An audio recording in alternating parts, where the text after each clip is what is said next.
नमस्कार। आइए इस वीडियो में बात करते हैं कंजेनिटल एनोमलीज, क्या हम इसे प्रिवेंट कर सकते हैं क्या। फ्रेंड्स, प्रिवेंशन के 5 लेवल्स हैं। Health promotion, specific protection, early diagnosis and treatment, disability limitation and rehabilitation. आइए पहले बात करते हैं हेल्थ प्रमोशन। पहली बात तो है, जब पॉसिबल हो कंसेंग्विनस मैरिज यानी खून के रिश्ते वाले कपल नहीं होने चाहिए। मैरिजेस खून के रिश्ते में नहीं करे तो अच्छा है। लेट मैरिज न करे और मैरिज करने के बाद प्रेगनेंसी करने में ज़्यादा समय ना लगे, यानी 35 ईयर्स के बाद हो सके तो इतना डिले मत कीजिए प्रेगनेंसी के लिए। जो भी लड़की रहती है उनके वही उम्र में एनीमिया माल न्यूट्रिशन न हो, इसकी जांच, इसकी तकेदारी रखें। और लड़कियां में वैक्सीनेशन समय पे करवाए, खास करके एमएमआर वैक्सीन। फ्रेंड्स, रूबेला एक ऐसी बीमारी है जो अगर प्रेगनेंसी में होती है तो काफ़ी सारे एनोमलीज हो सकते हैं। इसके लिए गर्ल्स का एमएमआर वैक्सीनेशन समय पे करवाना बहुत ज़रूरी हो जाता है। जब भी अगर कोई महिला प्रेगनेंसी के लिए प्लान करती है तो उसके 3 महीने पहले उन्होंने 5 मिलीग्राम का फॉलिक एसिड विटामिन टैबलेट लेना है, मल्टीविटामिन टैबलेट्स लेना है और प्रोटीन का आहार भी अच्छे से लेना है। और प्रेगनेंसी रह ठहरने के बाद में भी पहले 3 महीने में फॉलिक एसिड और विटामिन मल्टीविटामिन को कंटिन्यू करना है, तो इससे भी एनोमलीज होने की चांसेस कम हो जाती है। आइए बात करते हैं स्पेसिफिक प्रोटेक्शन। अगर एक महिला एक्ने के लिए यानी मुहासों के लिए स्किन क्रीम इस्तेमाल करती है जिसमें ज़्यादा मात्रा में विटामिन ए है, तो वह भी टेराटोजन है, उससे एनोमलीज होने की चांसेस बढ़ जाती है। तो जब भी यह महिला प्रेगनेंसी के लिए ट्राई करने वाली है, उसके 3 महीने पहले हाई डोज विटामिन ए वाली मेडिसिन यानी क्रीम्स हो एक्ने के लिए, तो उसे बंद करना चाहिए। अगर एक महिला को एपिलेप्सी, डायबिटीज या ब्लड प्रेशर की बीमारी है, उसके लिए पहले से कोई दवाइयाँ चालू है, तो अपने फिजिशियन को मिलके उन दवाइयों में परिवर्तन करके ऐसी दवाइयाँ ले जो कि प्रेगनेंसी सेफ हो। For example, high blood pressure है तो दूसरी कोई दवाई बंद करके लेबेटोलोल या निफेडिपिन नामक दवाई लेने से प्रेगनेंसी के लिए दवाइयाँ सेफ गिनी जाती है। फिर अगर स्त्री को डायबिटीज़ है, पहले से हमें पता है, तो उसका पहली तिमाही में पहले फर्स्ट ट्राइमेस्टर में शुगर कंट्रोल टाइट होना चाहिए ताकि एनोमलीज की चांसेस कम हो जाए। प्रेगनेंसी में तंबाकू का सेवन न करें, अल्कोहल कंज्यूम न करें, इन्फेक्शन से बचें, एक्सरेज न निकलवाए और डॉक्टर की राय लिए बिना दवाइयाँ मत ले, जिससे भी गर्भ को एनोमली होने की चांसेस हो सकते हैं। Upper respiratory tract infection, viral infection पहले तिमाही में हो तो उससे भी एनोमली होने का खतरा रहता है, तो इन सब चीज़ों का ज़्यादा करके ख्याल रखना चाहिए। आइए देखते हैं अर्ली डायग्नोसिस एंड ट्रीटमेंट। मैंने अपने पहले वीडियोस में जैसे समझाया है वैसे फर्स्ट ट्राइमेस्टर स्क्रीनिंग बहुत इंपॉर्टेंट है। तो हमें एंटी स्कैन करवाना है और सीरम बायोकेमिस्ट्री करना है। सीरम बायोकेमिस्ट्री में एनआईपीटी, कम से कम डबल मार्कर टेस्ट करना चाहिए ताकि हमें क्रोमोसोमल एबनॉर्मलिटी का सस्पिशन हो सके।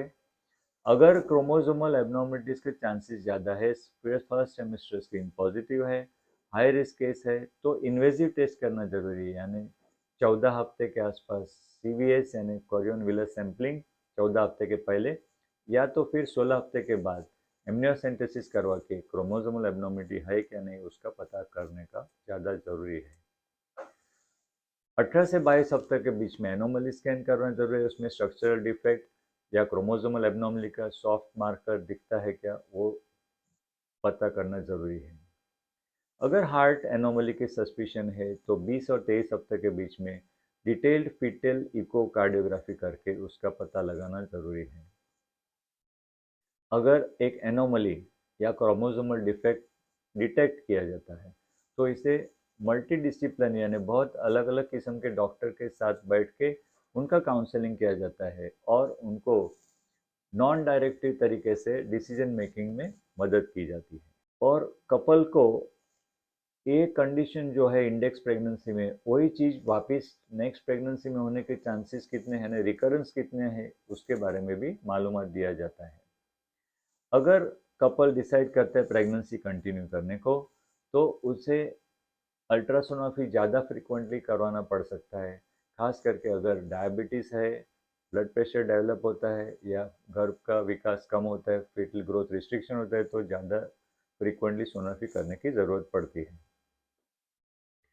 ऐसी प्रेगनेंसी की डिलीवरी टर्शियरी केयर सेंटर में, ऐसे सेंटर में करवानी चाहिए जहाँ पे ऐसे गर्भ का या ऐसे न्यूबॉर्न की केयर लेने की सारी सुविधाएं उपलब्ध हो।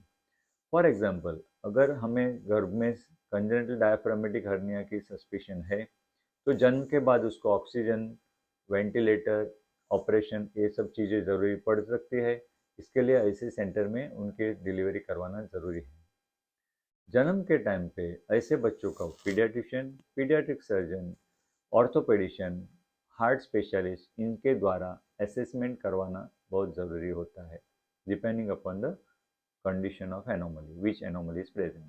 न्यूबॉर्न का प्रॉपर केयर, फिक्स केयर की आउटलाइन तैयार की जाती है। फॉर एग्जांपल, अगर क्रैफ लिप कैप पैलेट है तो उसको प्रॉपर फीडिंग टेक्निक करना, यानी एस्पिरेशन हो के न्यूमोनिया ना हो उसके बारे में केयर ली जाती है।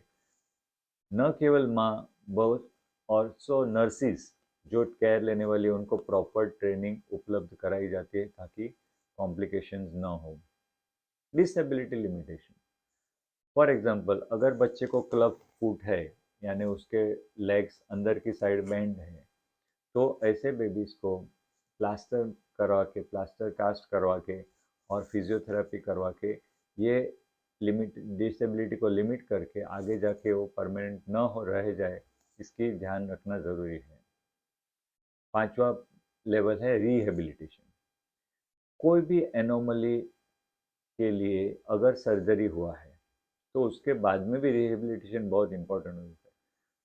For example, cleft lip cleft palate के लिए सर्जरी किया है तो बाद में स्पीच थेरेपी है, प्लास्टिक सर्जरी है, कॉस्मेटिक एस्पेक्ट है, तो ये सब रिहेबिलिटेशन करवाने में ज़्यादा ध्यान देना पड़ता है। ऐसे कपल अगर प्रेगनेंसी में के लिए फ्यूचर में भी ट्राई करते हैं तो उन्हें यह जो प्रॉब्लम था ये प्रेगनेंसी में, उसका रिकरेंस रिस्क कितना है उसके बारे में भी मालूमात दिया जाता है, और वो रिकरेंस न हो उसके लिए भी उचित उपाय सलाह दी जाती है। तो ये थी knowledge prevention of congenital anomalies के बारे में। और कंजेनिटल एनोमलीज के बारे में दूसरे सब रिलेटेड टॉपिक्स है, pre test counselling, post test counselling, limitations of anomaly scan, frequently asked questions, ये सब वीडियोस मेरे है यूट्यूब चैनल पे हैं, तो इनको आप ज़रूर से देखिए, सब्सक्राइब करें, शेयर करें और अपने नॉलेज को अपडेट करते रहिए। थैंक यू, धन्यवाद।